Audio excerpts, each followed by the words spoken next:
Welcome to MegaBucks Radio.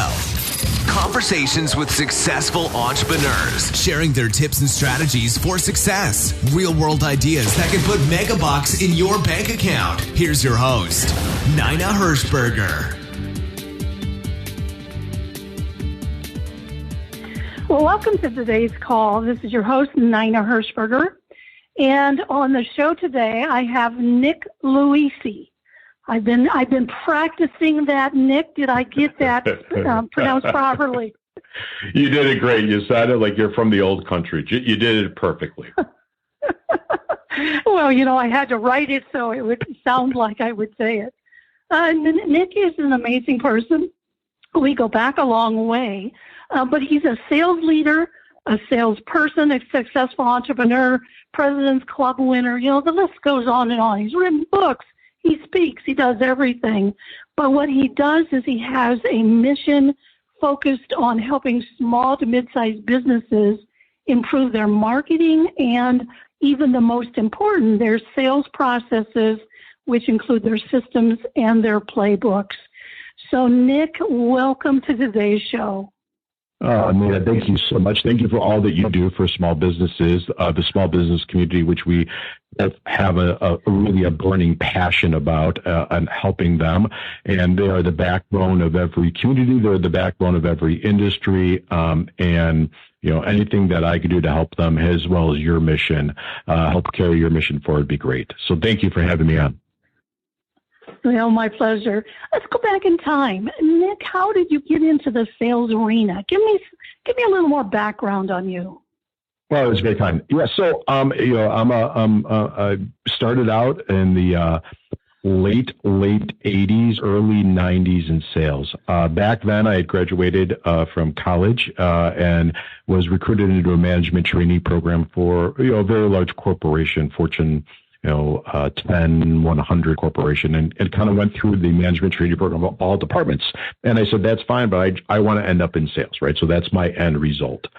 And then at the end, like, okay, great. By the way, nobody in their 20s goes into our sales department. You have to be in your 30s, 30 plus, right? So you're going to be an analyst. You're going to do something else. And I said from day one, I wanted to be in sales. So I quickly left that and got into what I really enjoyed and still to this day enjoyed, got into financial services sales, insurance sales, and, didn't know any better. It was a commission-only sales job, and it sold. I started with the one-card system, so anybody that's a little aged that's listening to your podcast will know what that is. There wasn't a CRM or anything like that, and I learned the tools of sales, and had great mentors and had great sales leaders, and made a lot of mistakes, but learned from them, and then just kind of kept on that. Did that for a while, built a good book of business. Then went into a couple different other industries where I focused on sales, and it's really kind of been the linchpin of every career that I had. I joke when I was a VP of marketing, I was probably one of the worst VP of marketing, but I didn't know any better than just go out and make sales calls. So our sales grew, our market share grew just because I was going out and talking to end users and customers, and they ended up buying all of our products and services because of that. So, I like to say I'm a salesman first. I've always been a salesman, and it's helped me with everything I do. It's helped me launch a couple different companies too. But, Nick, so we got to go back a little further in time. Did you grow up in like a Boy Scout selling stuff door to door or popcorn? Or, what made you so intrigued with sales? Great question. So I kind of grew up in a family on both sides that were entrepreneur. And my mother and father went into corporate America because it was just the time, right? And my dad was in the high tech industry, and that you really were able to make a name for yourself, and that was working for as a W-2. But my grandfathers, my uncles, all of them were entrepreneurs and small business owners. And I joke that, one side of the family, we are in the produce business, which is the worst business in the world to be in because, as soon as you pull away from the dock, your inventory is starting to spoil. So you got to sell what you got in the truck that day. So I learned that. And if I look at kind of the folks that I had an affinity for, the guys in the community, the older adults in the community, they were all salespeople, right, or entrepreneurs. And so I kind of knew that's what I wanted to do. And yes, I was a Boy Scout. We sold everything. I had my first company at the young age of 13, where I delivered the flyers that you get on your doorstep and in your mailbox. And I had guys working for me. And so then I kind of went out and hustled other companies so that we always had something to deliver every day. And, just you name it, we sold it if we could. I've always have been a fan of direct response marketing. So when you look at the back of the magazines, the Mad magazines and the comic books, I like those ads a lot better, and was always trying to find things to sell. And then, just you as young men, in your teens, maybe you get off of that a little bit and you start focusing on, sports and girls, and then go back to college and then kind of find your way back to selling. No, I knew there had to be a backstory to all of that, because that's, you can't just wake up one day and say, I'm going to go into sales. So that's terrific. What did you major in college? I had a double major. I was I had a business degree, specialized in marketing, and I also had a degree in hotel and restaurant management. And the thought was the family was in real estate on one side of the business, where we owned apartment buildings and that. And so I wanted part of my study was in the real estate business, the economics of real estate, but also, focusing on, was I going to get into the hotel and the restaurant business? Quickly realized a lot of capital was needed. I didn't really want to kind of run around and run other people's hotels. And really the hotel business was really driven by sales and marketing. So some of that, business and salesmanship really helped me. And I ended up working for a REIT, which was focused on all of our investments were in hotels, and all of our investments were we had some Japanese investors. So it was really a sales and marketing drive. So. Okay. Well, and I know you've been on the stage and spoke with some pretty famous people like Frank Kern and Russell Brunson and Dan Kennedy, and the list goes on and on. So how did you get into the speaking area then? So, you and I come from a gentleman by the name of Dan Kennedy, one of the best business minds out there. And I found my way to Dan through, I took a sales team in Arizona to what I think they called them the success events. And we went there to go see Zig Ziglar, Brian Tracy, right? There was a couple of sports guys. And the last guy on the stage running around passing out flyers was going to talk about marketing. I had an affinity for marketing. And I'll make this story quick. And so he had a product that was called magnetic marketing, and I bought it. We put it into practice for the sales team to self-generate our leads. It worked, right? And so fast forward, I became a member of the No BS community, GKIC, it was called, read the newsletter, bought his products or services. Back then he had it wasn't as large of a business as it is now.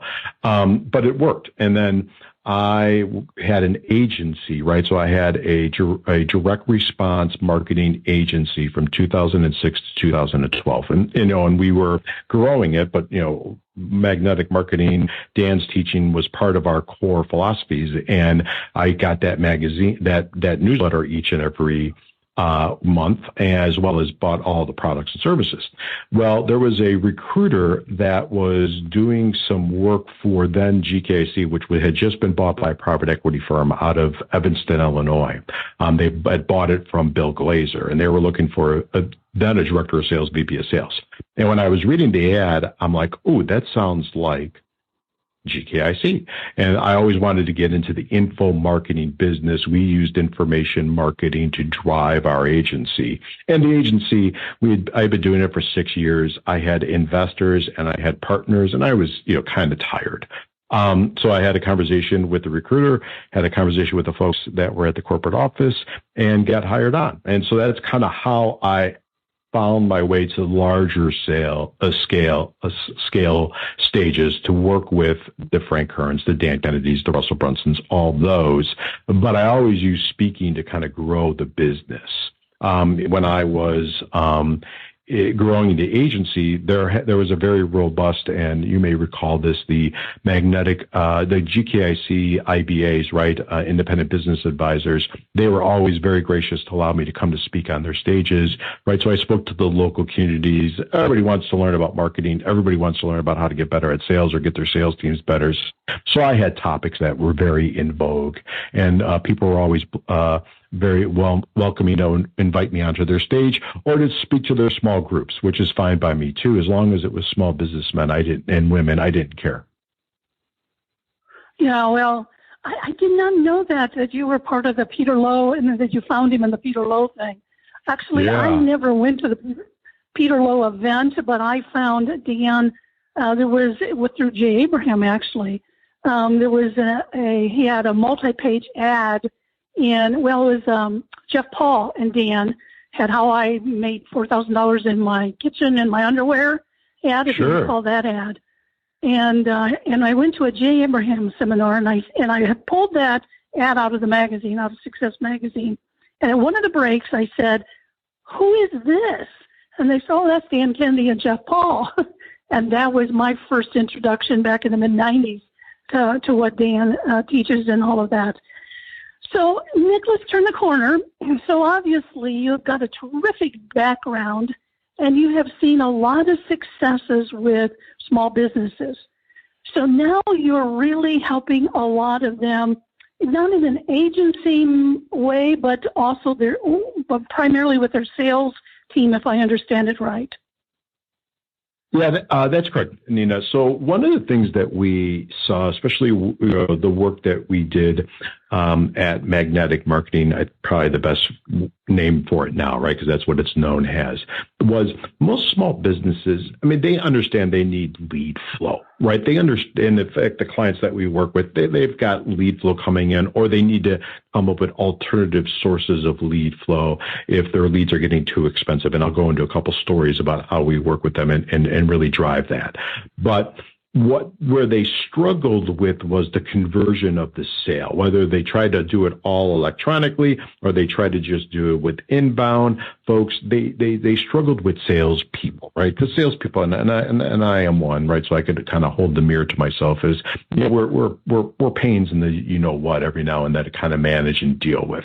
And most business owners just don't have the bandwidth to do the coaching for them, to do the management of them, to do the kind of the strategy, if you will, as well as putting together a sales process, right? A repeatable sales process, because it's really sales is really, you know, though people think it's charisma, it's the guy, you know, backslapping and telling jokes.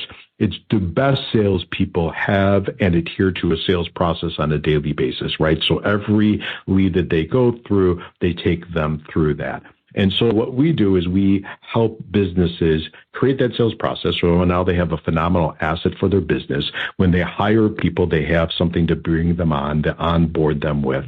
But they also know that everybody on their team is selling the right way and the correct way and moving the sales needle by doing it.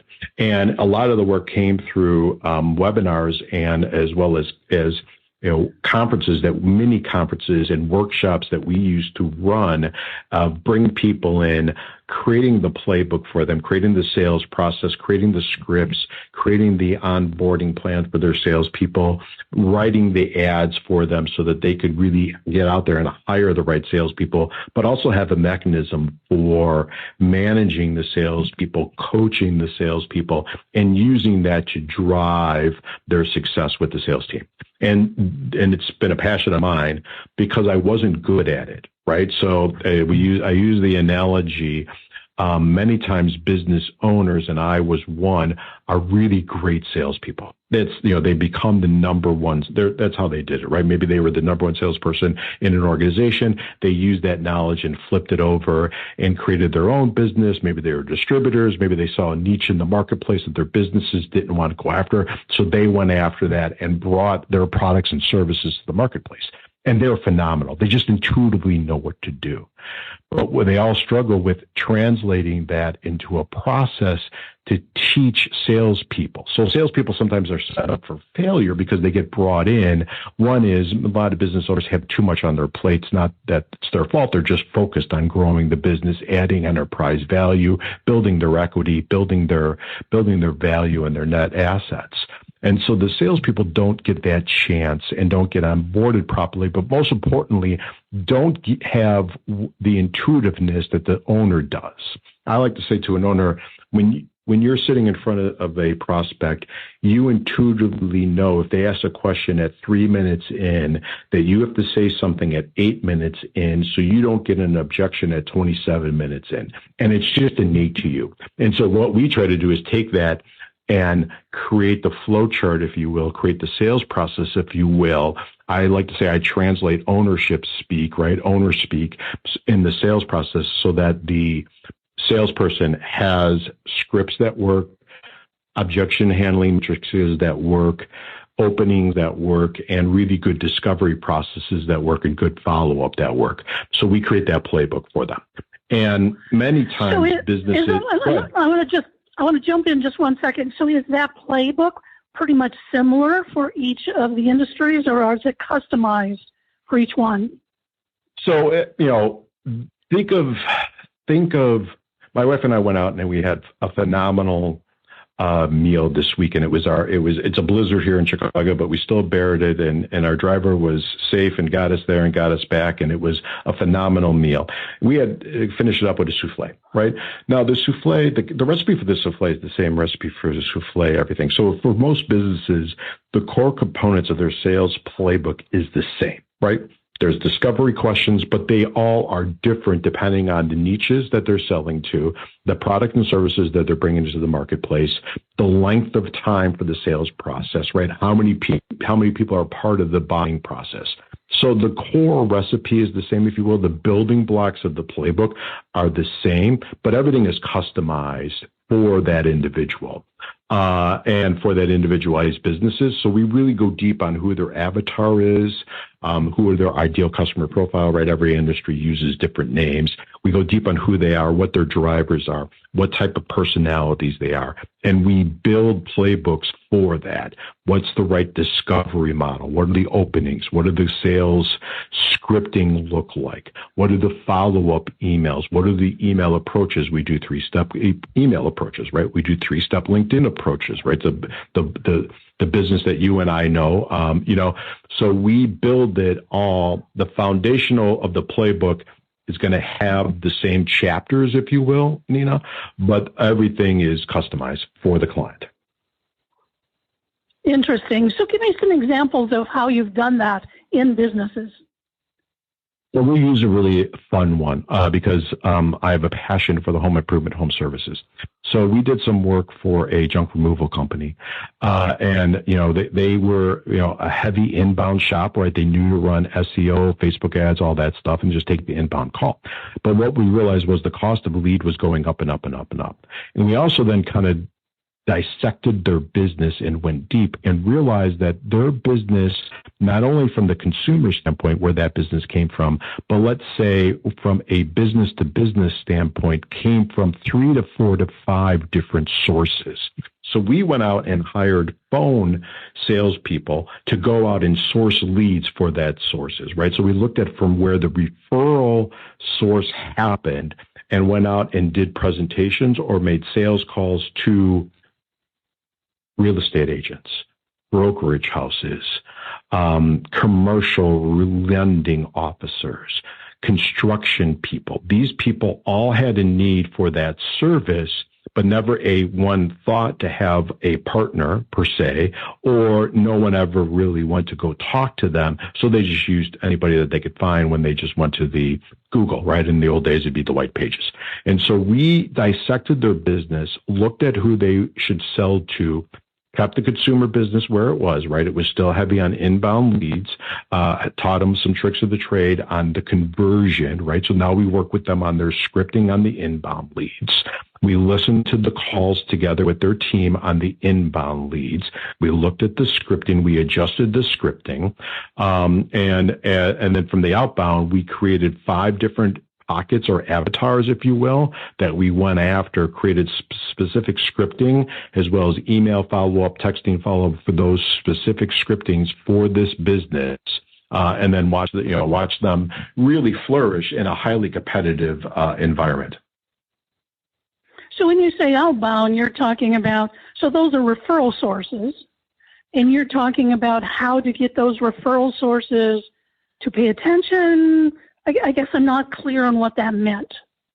Yeah. So if you think about usually when somebody is moving out of their house, let's use one of those referral sources, if you will, they have a bunch of stuff that they are not going to move, right?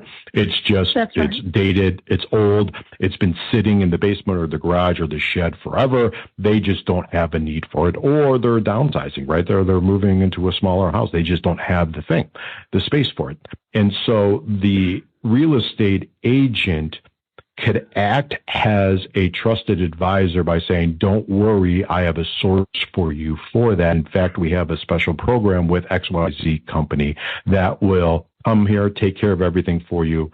And either, we have a special discount for being part of our real estate agency, or the real estate agent themselves might pay for right, as a way to really differentiate themselves in the marketplace. So that referral source became a feeder, if you will, for the removal of all the junk. I hate to call it junk. It's people's stuff that they just don't need anymore, right?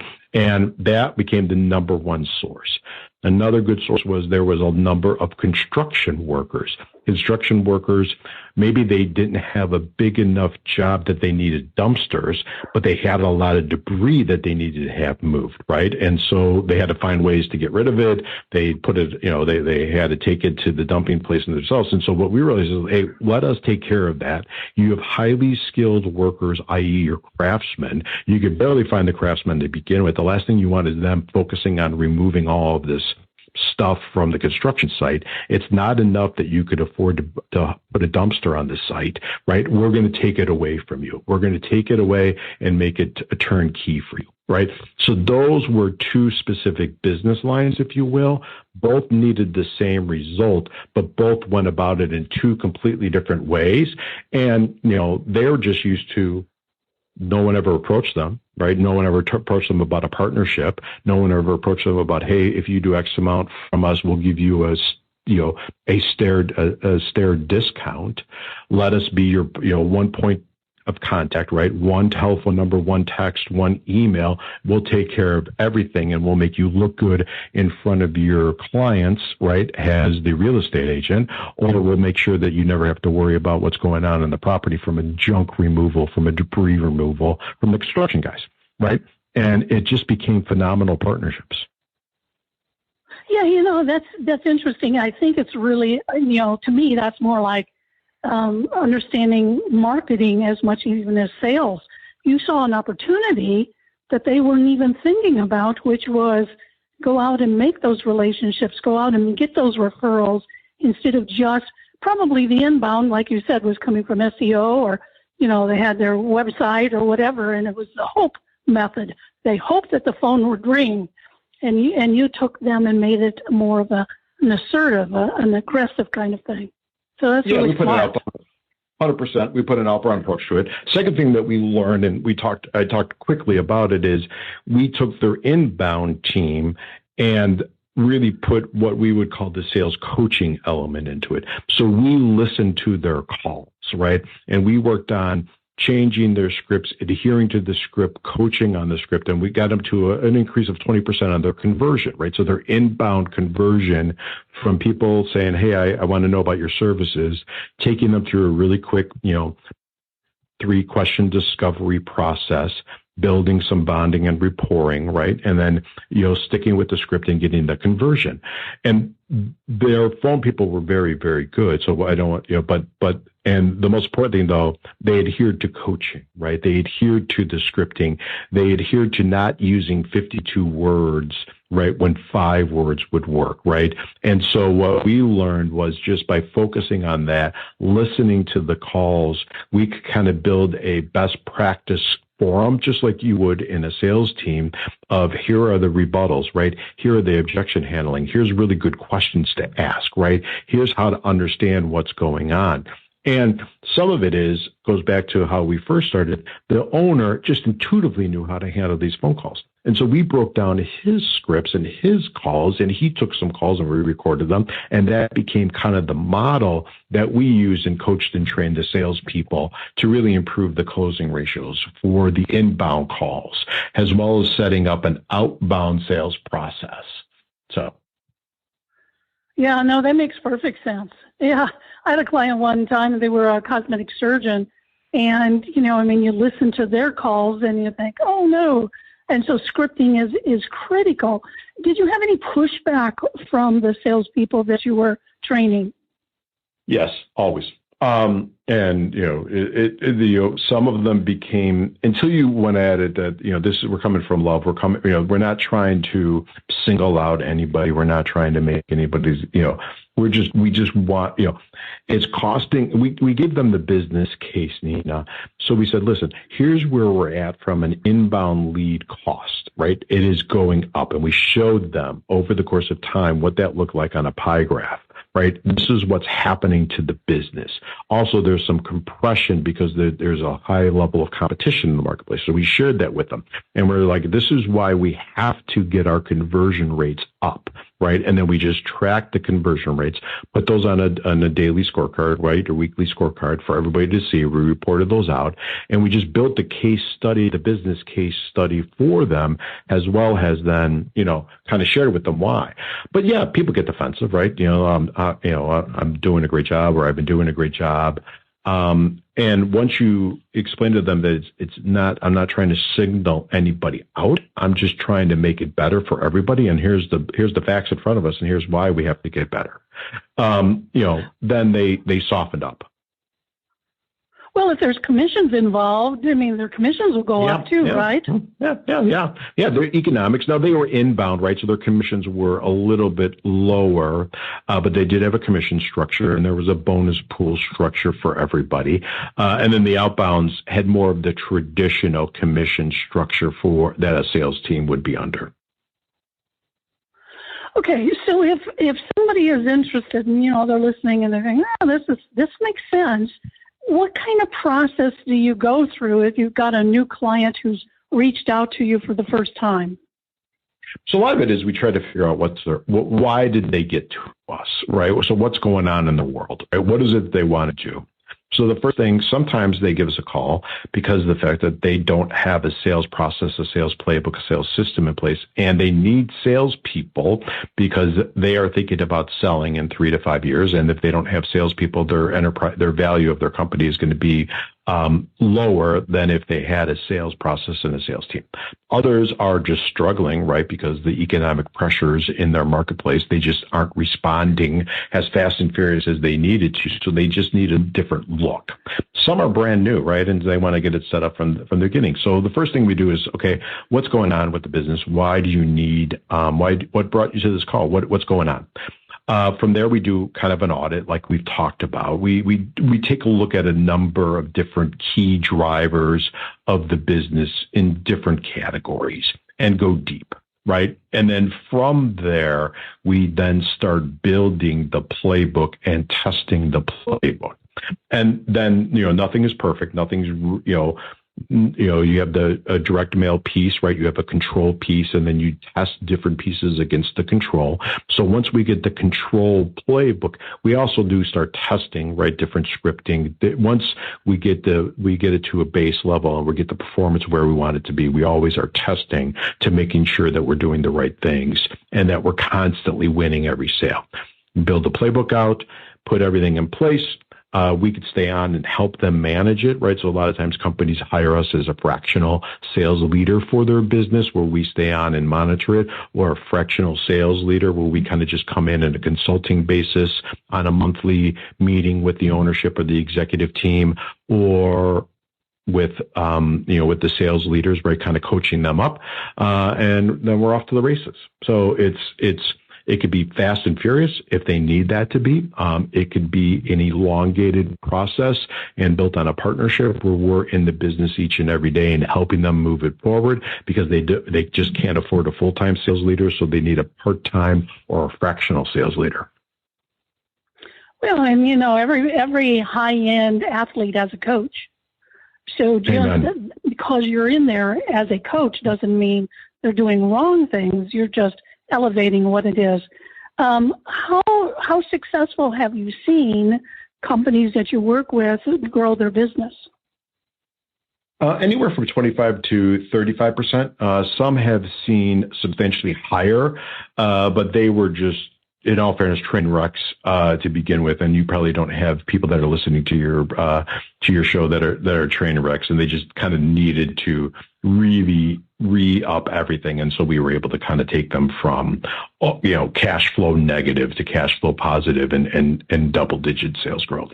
But on the most part, they see anywhere from 25 to 55% increase in sales if they follow the playbook, they follow our mechanisms, and they allow us to put like you said, a coaching component. The coaching component is really what drives the volume, right? The playbook, the scripting, all that's important, but you could have the best actor in the world read the script, and it's going to sound substantially different than somebody that is, a high school drama kid that hasn't had the years and years and years of practice and hasn't had the years and years and years of coaching. So that really drives it. If anybody that's listening to this is trying to figure out the secret sauce, I say one of my missions for 2024 is get stuff off of the plates of your sales leaders or sales managers or whoever is working with your salespeople on a daily basis.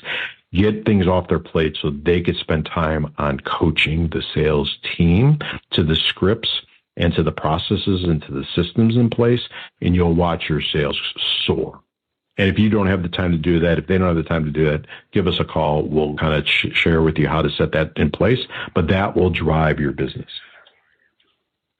Well, in fact, you just said 2024. Well, you have a crystal ball, I think. What do you see happening going forward? Well, I think 2024 is going to be a very interesting year. One is I think you have a lot of companies that were propped up with PPE money and propped up with global investments, and we're kind of what I call zombie companies, right? And these are business owners that just we're kind of keeping their business afloat, and I think they're going to shut down or they're going to get sold for pennies on the dollar, right? So there's going to be some opening of the markets per se, right? There's a lot of competition. A lot of people got into different business lines because they just had to get into different business lines to keep their business afloat. So I think you got the zombie companies or underperforming companies that will either close or be sold this year, and for different various reasons. The second thing is, I think as we get closer and closer and closer to November of 2024, it is just going to be a proverbial S-storm with messaging and what's going on in social media. I think if you're getting your leads from social media, that average cost is going to continue to go up. It's going to be more and more expensive. There's going to be so much noise on Facebook, on YouTube, on X, on Instagram, on TikTok, you name it, because all of the various political folks will be buying up as much as they possibly can and trying to capture as much attention as they possibly can. Politics aside, I have no dog in that race. I'm a capitalist, so I only care about that. But you got to watch that as a business owners. And I also think a confused mind will never buy. And as there's more noise in the marketplace, people will wait until the election is over before they start making major purchases, right? Whether it's investments in their homes, if you deal with a lot of home improvements, home services like I do, right? Those guys are going to see a little bit of slowdown in Q3 and Q4 until that noise clears up, right? So I think that's going to be happening. I think there is a lot of salespeople on the rank and file, especially from SaaS companies and from technology companies, that will continue to see themselves redundancied out or downsized out. So you have a lot of salespeople that will be going into different marketplace that came from different environments. The problem is that they came from environments that were maybe heavy inbound environments, so they won't know how to prospect. They won't know how to do that. And so that is going to be problematic because business owners will be hiring them, not realizing that they are not set up for success because they came from a completely different sales process, sales model, and environment. And I think from a sales perspective, which is the world that I live in, from a marketing perspective, which is the world that I live in, I think you're going to have that. As you get closer to the end of the year, deals are going to take longer to push through depending on what industries you're in. Businesses are going to be a little bit harder. But I really, really think the front end of the year, those that have their act together are going to see great strides. Well, yeah, that probably makes a lot of sense. Well, Nick, I am looking at the clock, and we are out of time. But I think there's I think there's going to be some people. Yeah, well, that's because you're so interesting. I'm sure there's going to be people that are going to want to reach out to you. They say that, this Nick, he makes sense. How would you? Is there anything that you would like to offer first as a gift to anybody that's listening, and then how could they reach you? Yeah, so there's a number of different ways that we could, have the first thing, if they kind of like what we do, we put all of our philosophy into a book, and they could find it on Amazon, and it's a really quick read, and the investment is small, and it's really for business owners, and it's really, what I call a quick book, right? Because business owners maybe don't have the time to spend a lot of time, and it's the ultimate guide to managing your sales team, right? And it just kind of takes you through everything that we think about and we look through to kind of build that up. They could also go online, and it's called, they go to salespack.salesperformanceteam, and we'll put those in the show notes for everybody. Salespack.salesperformanceteam. We have a bunch of goodies, right? So they have a couple of different white papers that we've written. There's a 100-point checklist that we've created of the high-performing sales teams and businesses that they could do a self-audit on, as well as just some other things that we look at when we're building our sales playbooks for our customers, right? So if they want to do it themselves, they have all the tools. If they want to reach out to us, they can. Just email me at Nick@salesperformanceteam. We also have some things that we do where we kind of do a really detailed audit for folks. We normally charge $500 to $700 plus because there's a lot of time in that. But for your listeners, we're going to give them, part of it as part of our give back to the small business community. We're going to give it to them for free. And we really go through all the different stages of their sales process and really give them a really detailed roadmap of these are the top 10 things that you got to fix ASAP if you really want to make your sales better. So those are the best ways to kind of get to us and look at us. And it's, we're here, even if they have a question. I'm a teacher at heart, and doing these interviews and talking to folks is part of my give back. I don't think I could teach at a college, university in this day and age, but I do like working with small businesses and giving them, whatever question they have, especially on the sales side, because we see so many different options and opportunities.